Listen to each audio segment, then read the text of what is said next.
तो दर्शन एवं श्रवण। तो यदि हम परीक्षित और प्रहलाद इन दोनों के उदाहरण को देखें श्रीमद् भागवत में, तो परीक्षित महाराज, उन्हें उनके माता के गर्भ में भगवान का दर्शन हुआ। हम सब जानते हैं वो कथा।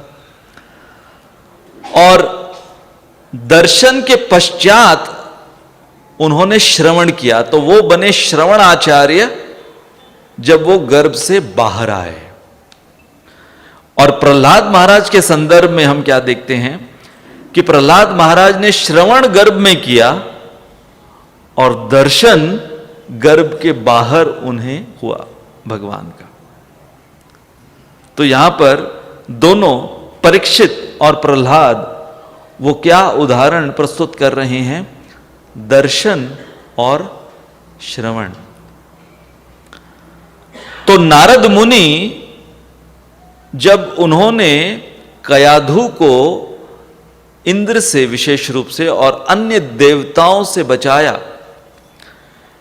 क्योंकि सारे देवता जब उन्हें पता चला कि हिरण्यकशिपु का कोई पुत्र पैदा होने वाला है और वो इस समय गर्भ में हैं कयाधु के, तो वो लोग मारने के लिए आ गए। और इससे पहले की कथा ऐसी है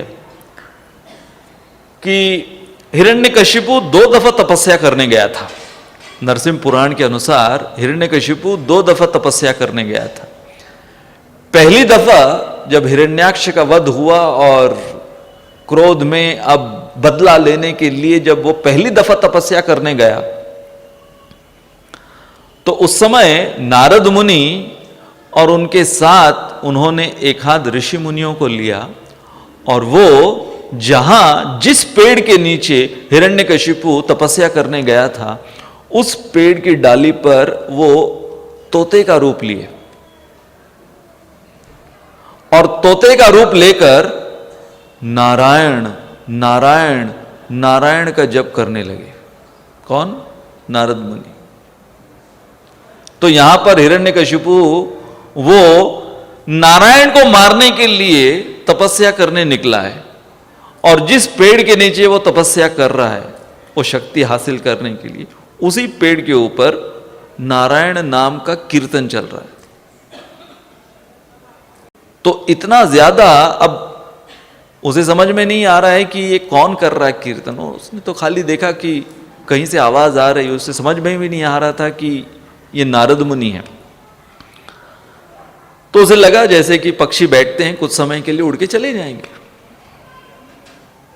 तो प्रतीक्षा कर रहा था कि वो उड़ के चले जाएं, उसको नारायण कीर्तन नहीं सुनना था।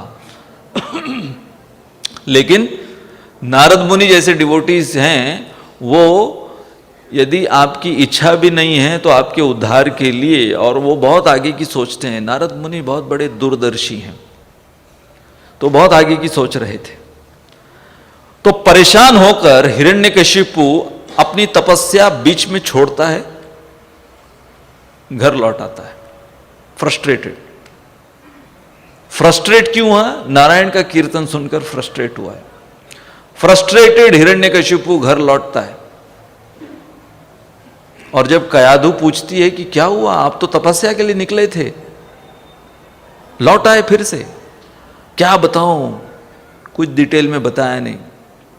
और उस दौरान प्रहलाद महाराज को हिरण्यकशिपु ने कयाधु के गर्भ में कंसीव किया।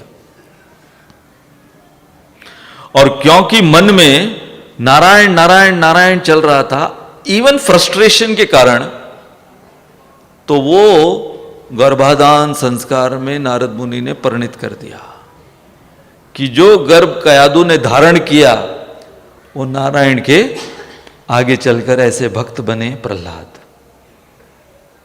और जब कयाधु गर्भवती हो गई, उसके पश्चात अब दूसरी दफा हिरण्यकशिपु जाता है तपस्या करने के लिए। फिर नारद मुनि नहीं आते वहां पर। नारद मुनि बोले मुझे जो करना था मैंने कर दिया। फिर नारद मुनि सेकेंड टाइम नहीं जाते। तो अब यहां पर कयादु गर्भवती है। बहुत बार भक्त ये प्रश्न पूछते हैं ना कि हिरण्यकशिपु ने तो 100 स्वर्गीय वर्ष तपस्या की थी, ये जो सेकंड टाइम गया था, कितने 100 स्वर्गीय वर्ष, और जब वो लौटता है प्रहलाद तो 5 वर्षीय कैसे? आपके मन में कभी ये प्रश्न उठा कि प्रहलाद केवल 5 साल का कैसे था? तो जब ये देवतागण, जब हिरण्यकशिपु निकल जाता है और देवतागण समझ जाते हैं कि ये अब पीछे हटने वालों में से नहीं है, अब ये आतंक फैलाएगा और ऐसा आतंक फैलाएगा कि हम सब की कुर्सियां जाने वाली हैं। तो ठीक है, उसे तो हम रोक नहीं पाएंगे, परंतु ये जो जूनियर इसका पैदा होने वाला है, उनके अनुसार क्या था, जूनियर हिरण्यकशिपु जो पैदा होने वाला है, इसको पैदा नहीं होने देंगे हम। तो सोचो, वो लोग प्रहलाद महाराज को मारने के लिए, तो नारद मुनि वहां पर आते हैं और नारद मुनि वो बताते हैं इंद्रदेव को कि नहीं, इतना बड़ा पाप तुम लोग करने जा रहे हो, क्योंकि इस गर्भ में सबसे बड़ा भगवान श्री नारायण का भक्त पैदा होने वाला है। तो नारद मुनि, उनका रेपुटेशन ऐसा है कि एक बार वो जो कह दें, सारे 33 करोड़ देवता उसे वेद वाक्य मानकर विश्वास रखते हैं। लौट जाते हैं वो लोग। अब कयाधु, इनफैक्ट वो सारे कयाधु की परिक्रमा करते हैं, प्रदक्षिणा करते हैं। नारद मुनि उनको कहते हैं कि मारना तो दूर, कयाधु की प्रदक्षिणा कर कर जाओ, नतमस्तक होकर जाओ।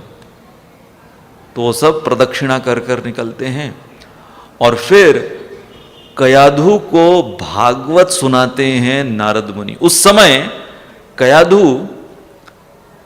वो नारद मुनि से कहती हैं कि मुझे आप एक वरदान दीजिए कि जब तक मेरे पति हिरण्यकशिपु वापस नहीं आते तब तक ये जो बालक है वो पैदा नहीं होना चाहिए। तो ये वरदान कयाधु ने मांगा था। क्यों? ये नहीं पता था कयाधु को कि मैं जिससे अपने आप को सुरक्षित, वो क्यों, क्योंकि वो ये सोच रही थी कि मेरे पति यहां पर नहीं है, ये सारे देवता फिर आ जाएं मारने के लिए, तो क्या होगा। तो कयाधु इस भ्रांत धारणा में थी कि मेरा पति हिरण्यकशिपु प्रहलाद को बचाएगा। ये नहीं उसे पता था कि आगे चलकर यही बनेगा, हत्यारा बनने जाएगा प्रहलाद महाराज का, हमारे पुत्र का। तो नारद मुनि वो वरदान देते हैं। अब सोचिए, कल्पना कीजिए कि नारद मुनि ने जो भागवत कथा सुनाई, कितना डिफिकल्ट होगा वो लेक्चर देना।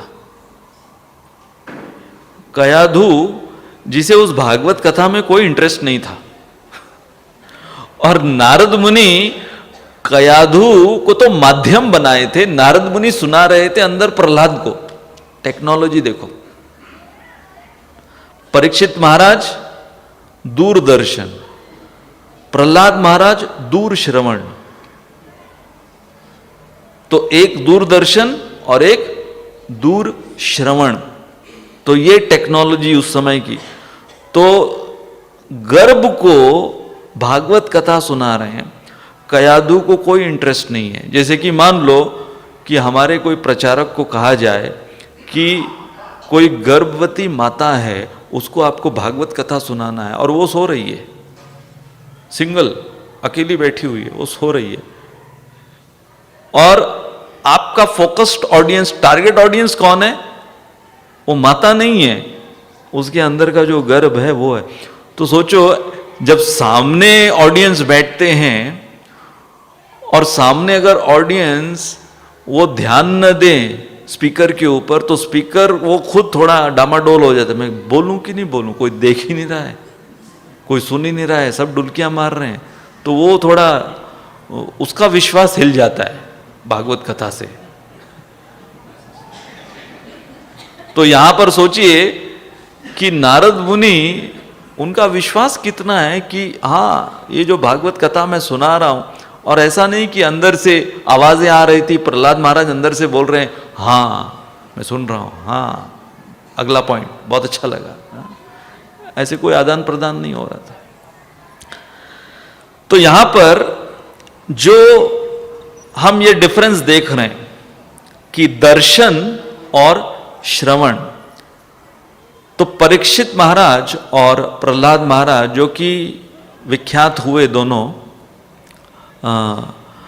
एक बने श्रवणाचार्य और एक बने स्मरणाचार्य। तो परीक्षित महाराज जिन्होंने 7 दिन 7 रात जो उन्होंने श्रवण किया और उन्होंने एक ऐसा स्टैंडर्ड प्रस्थापित किया श्रवण का, भूख प्यास को दूर रखते हुए, हालांकि पूरा कारण था कि वो अपनी प्यास रोक नहीं पाए थे जिसकी वजह से उन्हें श्राप मिला था, लेकिन जब भागवत श्रवण वो कर रहे थे तो वही भूख और प्यास बिल्कुल उन्हें सता नहीं रही थी। इनफैक्ट वो तो प्रोत्साहित कर रहे हैं सुखदेव गोस्वामी को कि संक्षिप्त में कुछ मत सुनाना, भगवान की विशेष दशम स्कंद की कृष्ण लीला वो विस्तार से मुझे सुननी है। और तब तक 4 दिन बीत चुके थे, सोचो 4 दिन बिना खाए पिए सोए। और ये कोई परीक्षित महाराज जैसे, अगर हम तपस्वियों को लें तो तपस्वी जो हैं, जो कि इसके आदी होते हैं, परंतु एक राजघराने में रहने वाले क्षत्रिय वो इस प्रकार के व्रत उपवास तपस्या के आदी नहीं थे। तो क्या उन्हें वो स्ट्रेंथ या एंथुजियाज्म कहां से मिल रहा था? वो श्रवण से। तो इसलिए परीक्षित महाराज को हम श्रवणाचार्य कहते हैं। और प्रहलाद महाराज, क्योंकि एक ही दफा उन्होंने श्रवण किया, उसके पश्चात प्रहलाद महाराज नरसिंह भगवान आने तक और उसके पश्चात भी उनका मुख्य भक्ति का अंग क्या रहा? स्मरण। इसलिए वो बने स्मरण आचार्य।